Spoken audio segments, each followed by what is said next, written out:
next day of Greek tourism. Investments are often crushed among bureaucratic obstacles and charges, insecurity of law, a topic that we have pointed out, lack of financing, fragmentation of property, and lack of cooperation and development. I would like to give you an idea of what we need in order to improve our position in the global tourism map and all those that constitute an opportunity for our country. The pandemic has reversed the way we live and the way we perceive the world. The economy has suffered a major blow. Tourism remained closed for a long time, and to the surprise of many, it showed great resilience vis-à-vis the difficulties, supporting the economy and the society with 50% of 2019 and 2021. During the pandemic, the tourism changed, the travel has changed, and the pandemic became the accelerator of trends that existed. Sustainability, digital transformation are central notions of tourism of the day after. The surge of true and experiences, the need for linking with other sectors of the economy, culture, agri-food, new forms of tourism, all this shapes a new reality.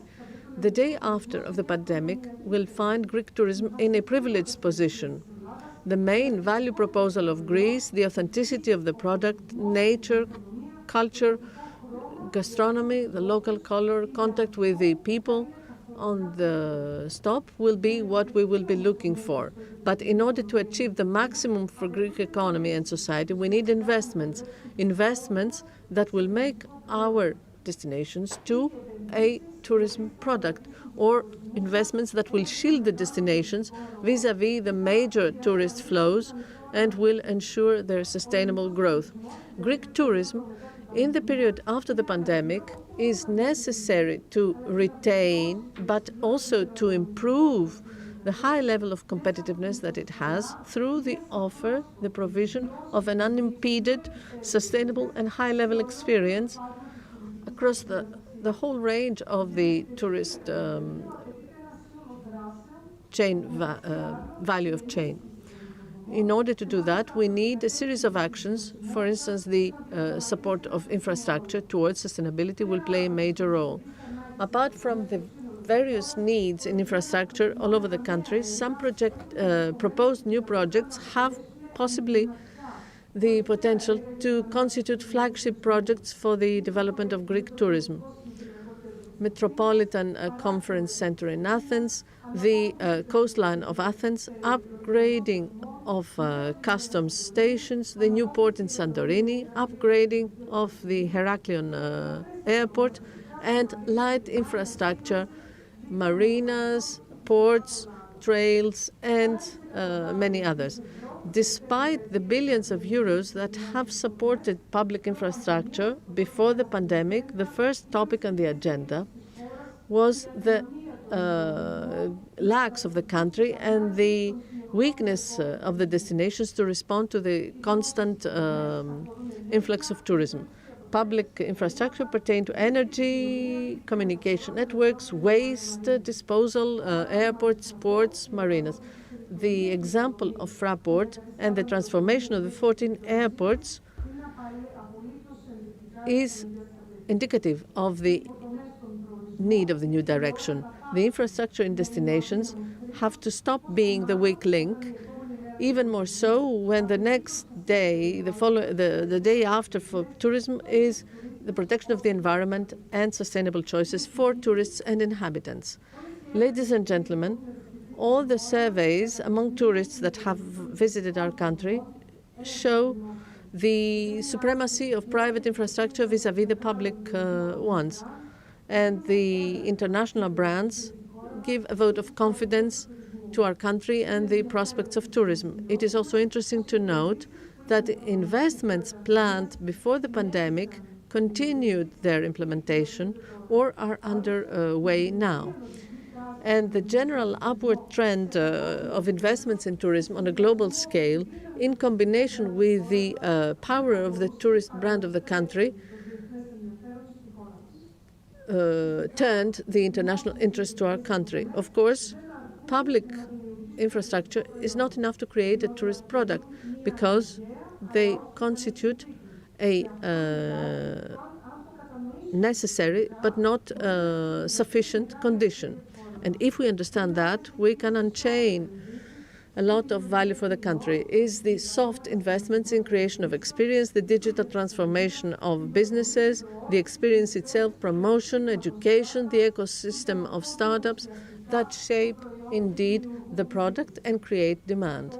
At the same time, we need to have in mind that demand, given the intense competition, international competition, is shaped based on the public, because tourism expands as a notion with the investments for second and even first residence for digital nomads. Any investment in tourism comes back multiplied to the Greek economy, beyond other things, due to the great multiplier of tourism. And this should not be forgotten, because we shape the future of the economy of the day after. Tourism should not be a monoculture. Everyone involved in tourism agrees on that. And not only those, but through tourism we can support more other sectors of the Greek economy to the benefit of all. We should not forget another important thing. During the decade of the crisis, 245 million people visited the country, mainly from Western countries, getting a positive or very positive experience. Greek tourism is a soft power for the country because it conveys the values, the uniqueness, and the experience of living in Greece. It produces reputation, builds an image, and contributes considerably to the brand of the country. So, as tourism comes back to the pre-pandemic levels, we should do away with the logic and the collective mentality that tourism comes by itself, and we should plan the next steps. Now, more than ever, with the financial tools available, and the country being on a wave of positive communication, tourism, educationally, investment-wise, we have the unique opportunity to place our product contributing to the economy of the day after. The international market seems to believe that. It remains for us to believe it as well. Thank you very much for your attention. Thank you, Mrs. Dretta, for this very illuminating paper. A very short break, and we will come back with a discussion with the panel.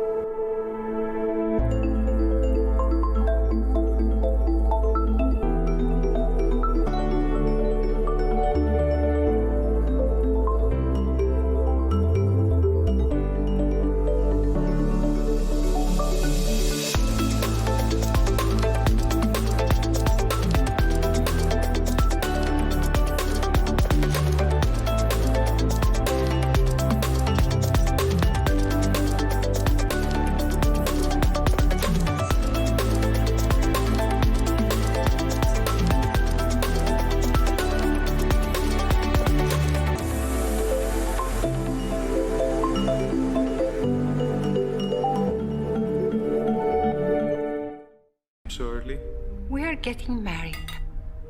Again? We are going to reenact the first moments we met in Attica. Where? The heart of Greece. The place we fell in love. Your attention, please. Please remain seated.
Hey you, what do you want? Ma, I want a break. A historical escape.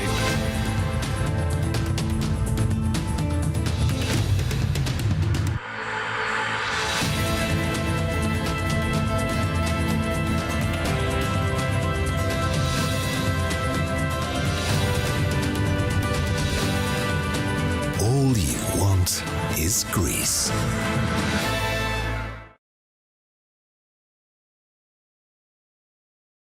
So we are here again to discuss with our distinguished speakers in this session infrastructure policies and incentives for attracting investments.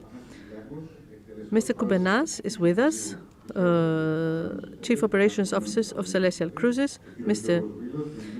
George Vilos, General Director for Development of Fraport Greece, Mr. Stelios Iliadis, Head of Network and Small Enterprises of the Bank of Piraeus Bank, Mr. Iakovos Sigalas, CEO of ECOEVE, and Mr. Liagkos.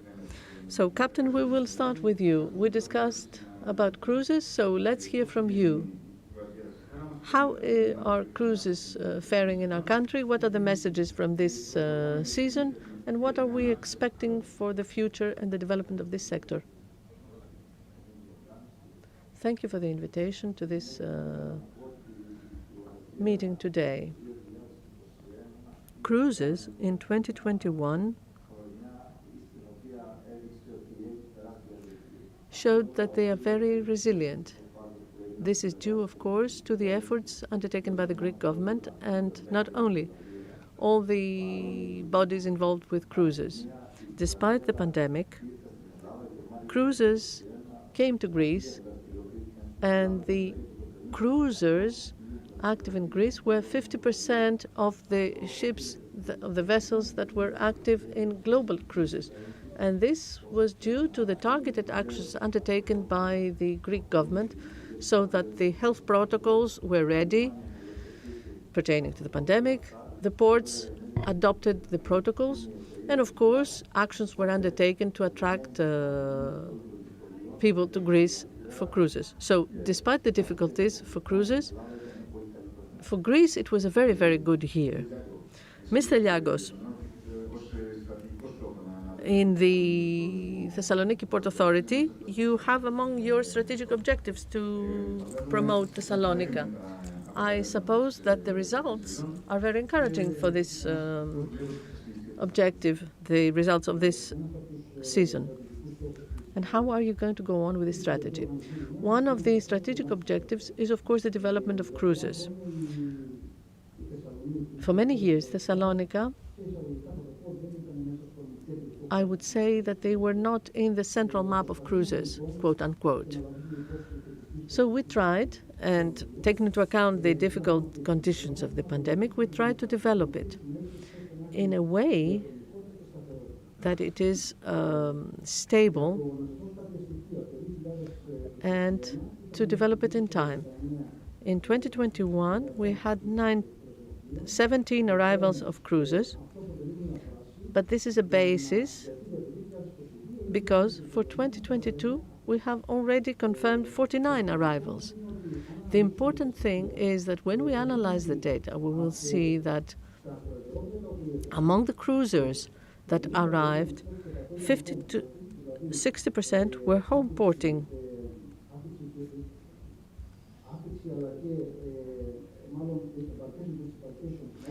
That is, embarkation and disembarkation in Thessalonica. And they had a capacity of 80%. This is important because growth brings growth, as we say. Captain Georgios Koumpenas is next to me, and one of the companies that come to Thessalonica is his company. It is good that we had 80% capacity because if we take into account that in home porting the passenger will spend 4 times more than the transit passenger, it is very, very important multiple benefits exist for local economy and the broader economy, for northern Greece and for the Greek economy. So yes, it is important. We invest in infrastructure.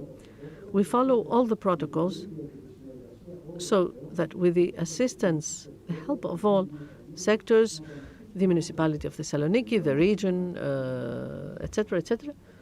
But this is not the only investment. You have an investment plan of 180 million euros approximately. What are the main axes of this plan and what are the expected results, the expected benefits? Well, the general investment plan aims at establishing the Thessalonica port as an intermodal hub for southern and southeastern Europe. And this means extending the Pier 6, which will multiply the capacity for containers, and the upgrading the mechanical equipment and the upgrading of the terminal for passengers and the cruisers terminal. The benefits are multiple. I will give you just two or three figures in order not to confuse you. There was a study in September 21, 2 months ago, which shows that for the first 2 years, the 36 months of implementation of the investment plan, what will be the economic and the social imprint? You built a project. What does it mean?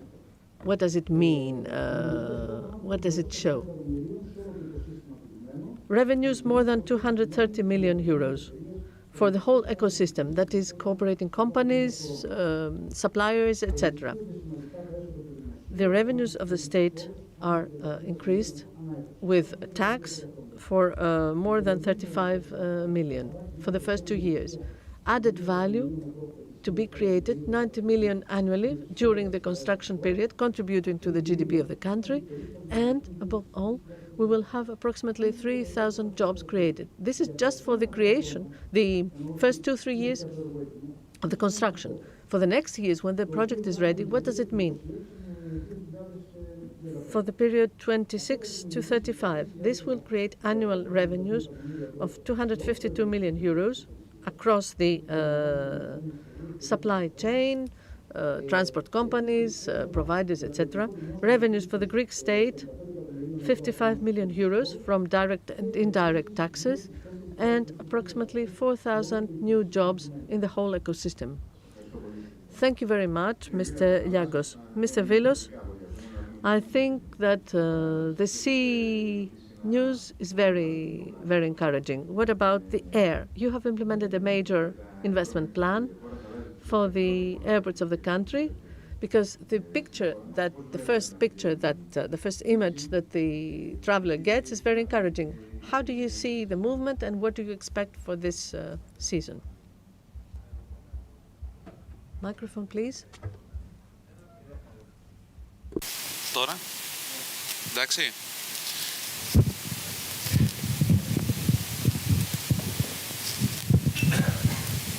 Ναι, τώρα ακούγομαι. Well, as you rightly said, the airports are the first and the last image a traveler gets in a destination, so they play an important role in the overall evaluation of a tourism of the destination. As Fraport Greece, when we undertook the 14 airports in 2017, this is what we did. We implemented €500 million euros worth of investment program. We had 14 contracts in operating infrastructure, and we completed these investments, and even before our contractual obligation, something which is quite rare in the history of Greece contracts. We built 14 modern entry portals, entry gates, worthy of the destination, with specifications which are identical to similar airports abroad. Unfortunately, the completion of our investment coincided with the outbreak of the pandemic, where indeed within 5 days, we have seen the traffic collapsing and reaching the absolute zero. Our sector was hit, not only in Greece, globally, in the most drastic way. We saw the airports empty, something that has never happened before. Despite this, the first year of the pandemic, 2020, had a loss of 70% of passengers compared to 2019. This year, the picture is a bit brighter. We have seen a certain recovery in July, August, September, and October, and a trend to reach the levels of 2019. But the overall picture does not change. We had some months with increased tourist traffic, but the airports operate throughout the year, even if you have one passenger or millions of passengers. So what we see for this year is that we will have a loss of 45% compared to 2019. I want to say that these figures are terrible. They are scary. I mean, 35% loss is scary. If a commercial company has a loss of 5 or 10%, this means an alarm for the management to see what measures they will take in order to rectify the problem regarding the EBITDA and the sustainability of a company. However, we look towards the future and we see that the messages for next year, following meetings we have had with airliners, meetings we had in Rome, in Milan, etc., the messages are positive. The airliners have the will to invest in Greece, even to reach the levels of 2019 for next summer. But there is a long way ahead. 2 months ago, the epidemiological data in Europe was very different than the ones we have now and what we will have. We also have to take into account other phenomena. Inflation, for instance. Maybe it's not a phenomenon that will last for just some weeks. It will last some months. This will have an impact on travel, airline travels. So we need to see what will happen in these two fronts. However, the will is there for next summer. Okay, thank you. We will come back to that. Mr. Iliadis? Tourism and infrastructure is at the center of Piraeus Bank strategies. Would you like to say a few words about this strategy? Well, traditionally, Piraeus Bank has contributed decisively to the creation of new infrastructure and improvement of existing infrastructure with available assets and by absorbing funds from the NSRF, the leader, etc. So as regards today, in the portfolio of Piraeus Bank, an important part pertained to funding of tourism as tourist accommodation and infrastructure supporting the tourism product. What is very important for us, and we see it we see in a different light the future of tourism, has to do with sustainable growth in the tourism product. As regards investments, these investments are seen for us under the light of sustainable growth. For us, sustainable growth is related to the loan part, and we are the first bank that have connected the sustainability criteria with the charging of loans. For us, infrastructures must include waste management, wastewater management. It must deal with the energy footprint and the infrastructure needed to support sustainable growth and infrastructure for people with motor problems, motor issues.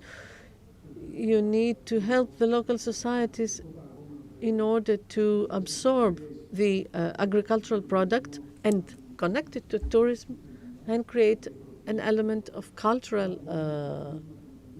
heritage. So all investments in tourism are seen differently by us through sustainable growth. And for us in Piraeus Bank, tourism and investments in tourism do not pertain only to infrastructure of a hotel, but also the infrastructure for road access, airports, logistics installations. And you need to be there all the time in order to see which investment plans are sustainable and can have a future. The previous panel spoke about digital technology, which will affect very much the tourist infrastructure, improving the competitiveness in the operation of tourist accommodation. It has to do with the mentality of the clientele and creation of data in order to understand your clientele, to understand their habits and how you will increase your turnover. So all this constitutes a nexus which will determine the day after. Mr. Sigalas, tourism is the locomotive. Locomotive without fuel cannot operate. Can you tell us a bit more about the relationship between ECHO and the tourist sector? Well, first of all, thank you for the invitation. You give me the opportunity to say that tourism is an important parameter for the growth of our sales for merchant marine and airliners. I would like to say a few things in order for everyone to understand what ECHO is and what is the infrastructure for tourism. First of all, we support the national effort with continuous investments in infrastructure and new products. We belong to the group of Hellenic Petroleum. ECHO is the biggest company for fuel in Greece and Southeastern Europe, and we are supporting it practically. Why do I say that? We have 1,700 retail points in Greece, and we serve all consumers. We have 15 installations for supply and transit of fuel, 24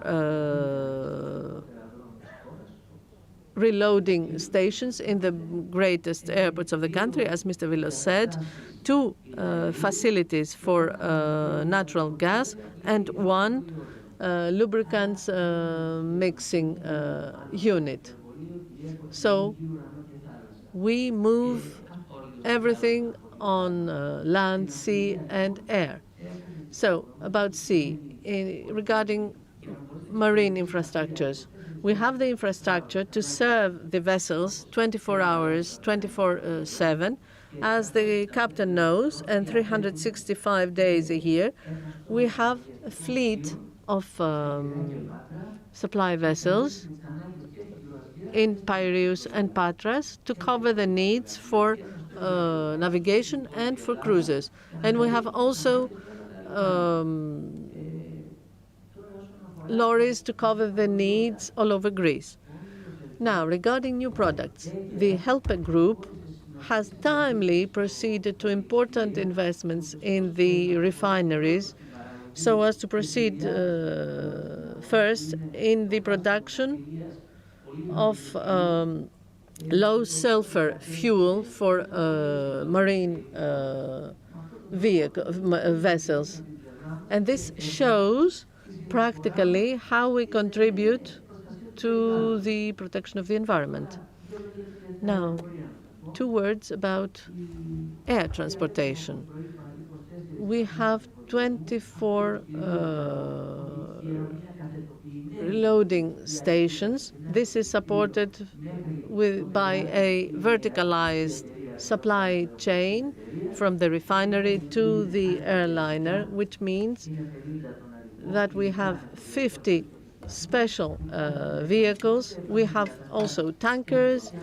We have installations. All this, to be supported, needs a constant effort. I say this because during the pandemic, a great move was undertaken by all of us to remain, to preserve intact the supply chain.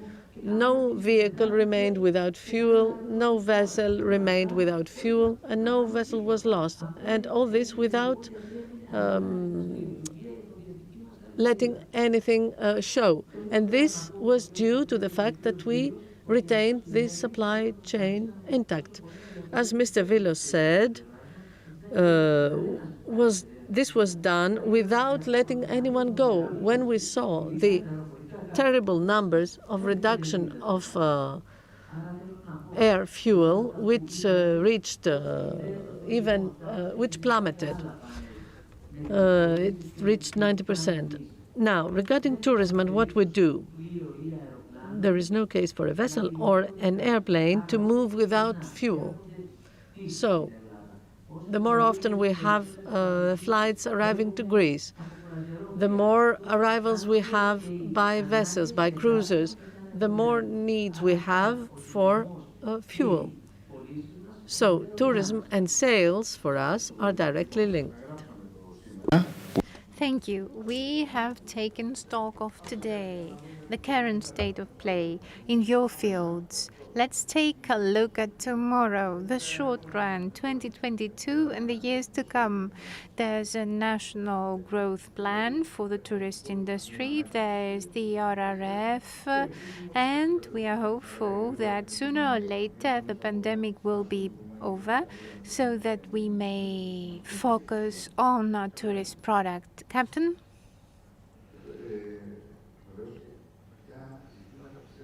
And what issues should be solved? What are the problems that need to be solved in order to enter the next stage of growth for tourism? Right, as I said, our country paved the way and laid the foundation for the cruise industry in 2021. And as we speak, we are in a position to take advantage of the foundations we laid in 2021 to have growth in 2022. There's a specificity in cruises. We have tourism and shipping together. So the benefits of both are there, but next to the strengths of both, there are also the weaknesses. Weaknesses are associated with infrastructure needed for vessels, by vessels, but also infrastructure needed for the passengers to have access to places and points of interest. But the most important thing is that the Greek port system has issues because there's fragmentation in terms of the administration of the various ports. What's missing is exactly what we are having at the level of the airports. To have the cruise industry work properly, we have to have the same kind of infrastructure and the same setup as in airports. Unfortunately, only a handful of our Greek ports have all that. It is imperative that we all grasp this weakness. It's imperative that we have investments. And at the same time, it is necessary to make adjustments and changes to the legislative framework, especially with regard to visas, because many vessels come from abroad straight into Greek ports, and there's an issue there. I believe, as I said before, that the foundations have been laid, but a lot of work needs to be done for the benefit of the cruise industry in terms of infrastructure. We also need to look into the administration system of especially the smaller ports of Greece. We have 47 to 50 ports in Greece in total that are receiving cruise ships. Just a very few have the necessary infrastructure in order for the local societies to reap the benefits and also for the said ports to take advantage of the cruise ships. When we had the first meeting with Mr. Kikilias, representing the cruise industry, we were asked how come the footprint of the cruise industry is not as big, despite the fact that it's moving about a big number of passengers. This is not due to the cruise ship industry. It's due to the fact that through time, Greece has failed to do what it should have done to reap the best benefits and the maximum benefits. But we expect 2022 to be a good year, but we need to work together, all of us, to improve our infrastructure, and we need to work together to help the national economy benefit as much as possible from the cruise ships. Mr. Liagkos, what's your take on next year? Do you expect the interest in tourism and infrastructure to stay the same in the years to come? Studies and data are suggesting that globally we are going to experience a tourist boom. That's what I've been reading about. It seems that this is the way things are going to be. But we have to analyze all that, and we have to utilize all that, and we have to capitalize on that. I believe that the tourism to come, the tourist industry of the future will have a lot of digital features, security and safety, and also hands-on experience features. So I expect it to develop and evolve. And we shouldn't think that there's no competition whatsoever. Of course, there's competition from the adjacent countries, but also competition from countries that are far away from ours. And by the end of the COVID era, apparently tourists will be undertaking even longer journeys, far off or further away. So we have to do everything we can to keep the tourists and visitors to make sure that they come here. So we're talking about our country. Our country has a huge advantage. That's our location. I was talking to an elderly person, and he was some sort of philosopher. We were having a discussion, and he told me quite often location, that is geography, shapes the future. We have the geographical location. We have the right climate. That's all in the hands of Greece. So we expect that seasonality will increase thanks to this new era. I am personally optimistic, just as long as we prove that our country is safe and secure. We have to improve something, of course. It's synergies and collaboration, especially PPPs, private and public sector partnerships. This is a field where we need to keep improving in order for us to be more competitive, in order for us to make sure that we are ahead of developments instead of trying to catch up. What about your understanding of the day after, Mr. Vilos? To begin with, airports are a fundamental pillar to economic growth. According to a recent year study, the 14 Fraport Greece airports, as of their first years, have contributed 300 million to the GDP of Greece, and their medium-term contribution is expected to be 600 million. Yet, airports are not just infrastructure. There's more to them. It's not just about managing and operating an infrastructure at the level of the airports. For us, the most important thing is to create close collaborations and building relationships with airlines to appeal to more, to get new ones on board, to increase the routes, and also to create new itineraries and connections. And that's why we are constantly exchanging views and information to foster growth there, and we're looking forward to that. We had certain developments in the last months, indeed. As I said before, the messages we've been receiving based on this constant and seamless communication of ours with airlines is that indeed there's appetite for investing to even get to 2019 levels next year, the summer of 2022. Of course, there's pressure exerted by inflation. There's the sense of uncertainty as to the pandemic, but we also need to bear in mind that there's competition from other destinations, competition that wasn't there last year or this year. There are competitive Mediterranean destinations in the region, in our neighborhood, indeed. So the fact that there was no competition over the past 2 years does not signify there will be no competition whatsoever this summer.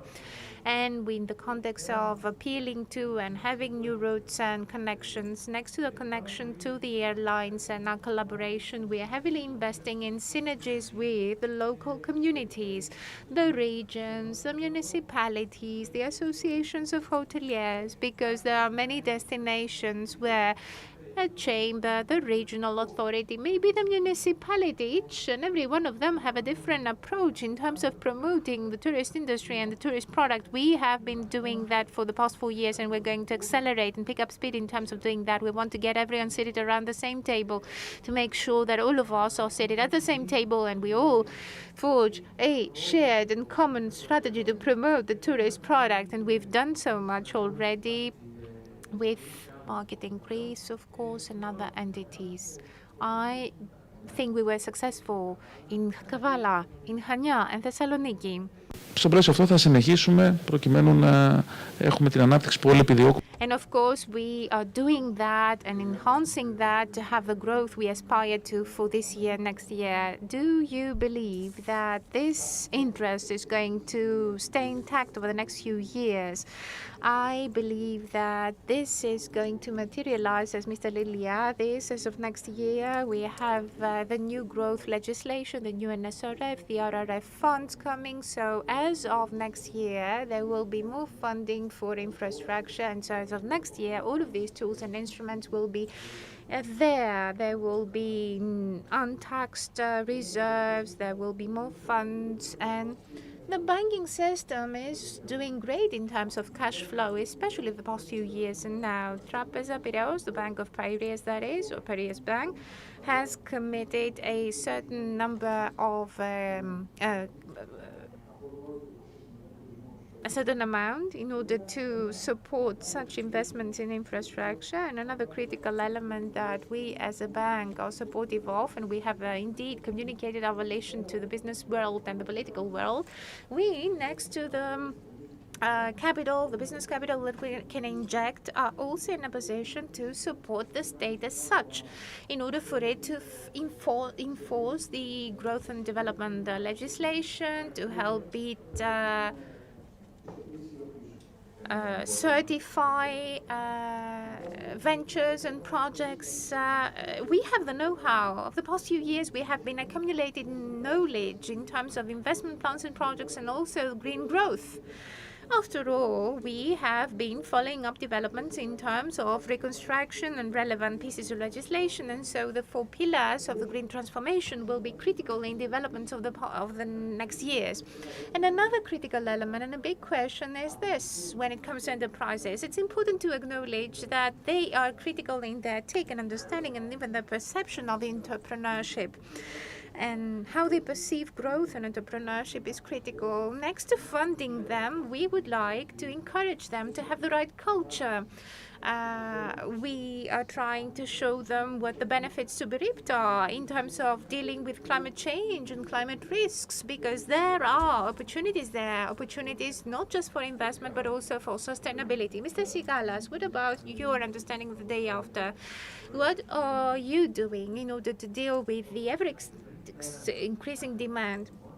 As I said, there is the existing infrastructure we have in Greece, but the ThPA, the Hellenic Petroleum Group of Companies, is already working on a strategic transformation plan that encompasses a cluster or rather many activities, and some of them indeed touch on infrastructure and new products.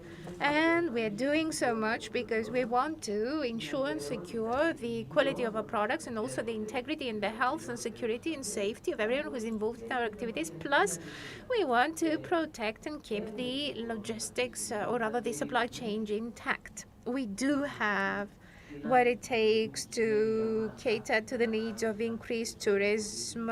We, of course, would expect more sales and need more fuel by airlines and the liners. We are proud. We are proud because we can support all types of increases in demand, and we are looking forward to that. Everything is interwoven, as I said before. Sales for our part and the tourist industry are interwoven. Thank you so much. Mr. Koumpenas, Mr. Liagkos, Mr. Vilos, Mr. Iliadis, Mr. Sigalas, thank you very much for this discussion. We have drawn precious conclusions for the present and the future of the tourist industry. Ladies and gentlemen, there will be a break for light lunch. And on that note, thank you very much.